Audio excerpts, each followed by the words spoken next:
Good morning, Ramiz. Good morning, Rhonda. Can you please give me 2 tins of baked beans, half a pound of sausages, 2 pounds of potatoes, and a bottle of ketchup? Oh, yes, and a pack of 6 eggs. Are you back together then? No, but he said he wants to come home this evening to see our son. I thought you told me you were going to see a marriage counselor. We did. What happened?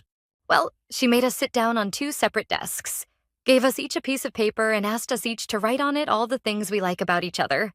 Then what happened? I wrote my list and he did his, and we handed back the folded paper to her. Did she talk to you after that? No. She gave us a new piece of paper each and asked us to write all what we dislike about each other. Did you both do that? I did my list and handed back the folded paper. Did your husband not do the same? Well, he filled the first sheet, asked for a second paper, and then a third. By the time he was filling the 7th sheet of paper, I said to her I have to leave to fetch my 3-year-old son from daycare, and I left him there writing. When is your next meeting with her? I do not see the point. Apparently, he had filled 17 pages of things he dislikes about me. So what will happen now?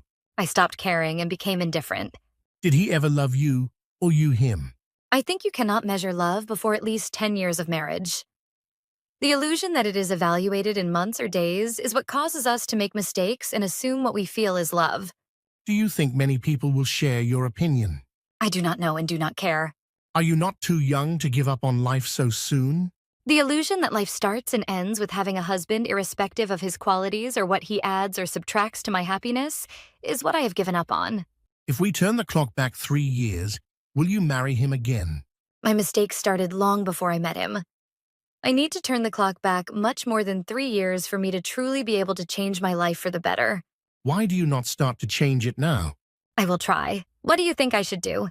To start with, stop asking anybody what you should do, particularly your local grocer.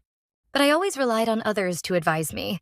Every time you feel the urge to ask someone for advice on your life and how you should live it, remember the 17 pages your husband filled.